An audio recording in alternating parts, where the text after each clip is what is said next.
everybody, Ashley Jude here. I hope you guys have had a good, just before school gets back, kind of few days. Sorry I was MIA. We went on a little before back to school trip to Vancouver and went to Science World and did some fun stuff with the kids.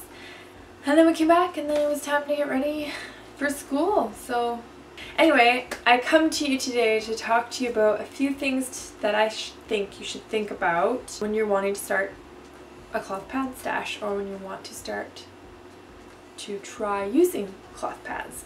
So I put together a little list of things and I'm going to tell you guys about them, and hopefully it'll help you when you're thinking about picking cloth pads and how to go all about it. So let's get started. So first things I think are good to think about. First off, do you want to transition into using cloth pads, or are you for sure like you want to go jump in head first and you're never going to use anything disposable again and you just want to get your cloth pad stash, you have the money and you're just ready, you want to get them all and go for it?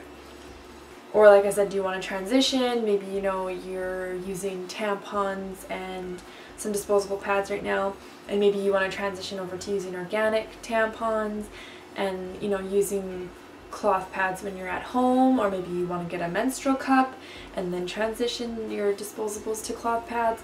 It just really depends on how you want to go about it and what you want to do.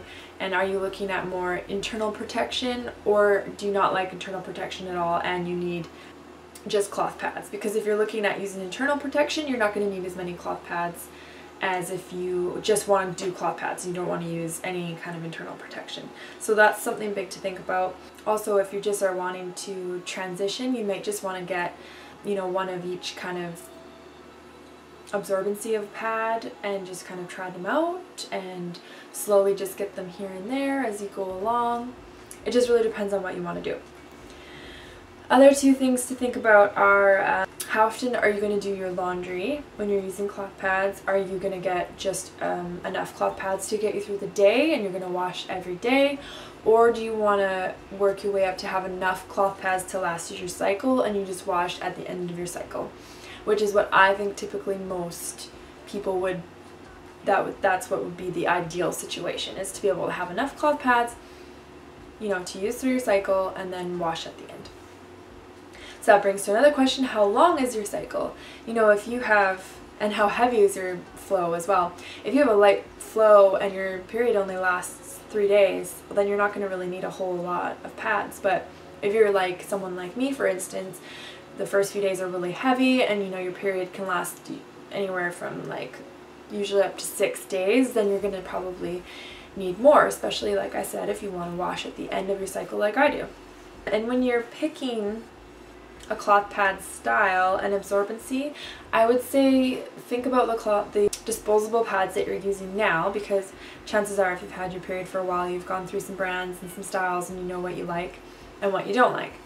So if you are using mostly just regular absorbency pads during the day and you know you're using just a straight cut one with wings and that's your favorite kind, then you probably want to look for cloth pads that are about the same length and are regular absorbency and have wings, and that would probably be something that you like. If you have, you know, panty liners and you have regular day pads and then you have the longer ones for overnight, or maybe you have flared ones, think about what you're using and what you like and look for pads that are similar to that, because chances are you're going to like cloth pads that are similar size and shape to the disposables that you're using. For body type, you want to think about your body type and how large your underwear are.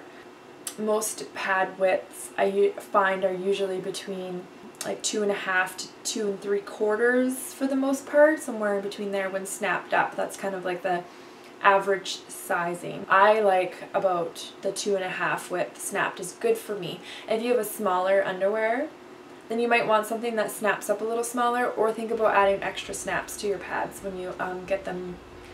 Order them. Typically cloth pad makers will have an option, or you can request to have an extra snap put on, and that will help the wings snap up and the pad will snap up smaller. And also on the other side, if you have a larger underwear or you need more coverage, you might want a pad that is wider. And if you want to get things changed like that, if you want something wider, look at pad cloth makers that you like, that you're interested in, that you know do custom orders, because then you can get them customized to how you would like them. Going to underwear, very important. When you're using cloth pads and you're trying them out, don't wear loosey-goosey underwear. They have to be snug underwear, otherwise you're going to feel like the pad is shifting around a lot, and then you're going to be like, this pad doesn't work for me, I don't like these pads. But most probably it's because your underwear aren't snug enough. So get yourself some good period panties or scrundies or something that's really going to hold it close to your body, and that's going to be much more comfortable and work better for you. Okay, going back to length and size, something else to think about is, where do you bleed onto your pad? Do you bleed just right in the center and it doesn't go anywhere? Do you bleed in the center and it runs to the front? Do you bleed in the center and it runs to the side? Do you bleed in the center and it runs to the back? Wear your disposable pads, if that's what you're using, and check your bleeding pattern. See where it's going.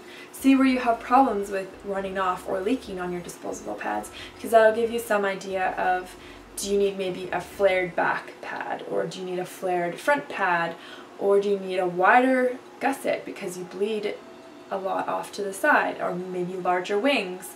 So look at your bleeding pattern and use that to kind of gauge what pad kind of shape you'll need, and also length.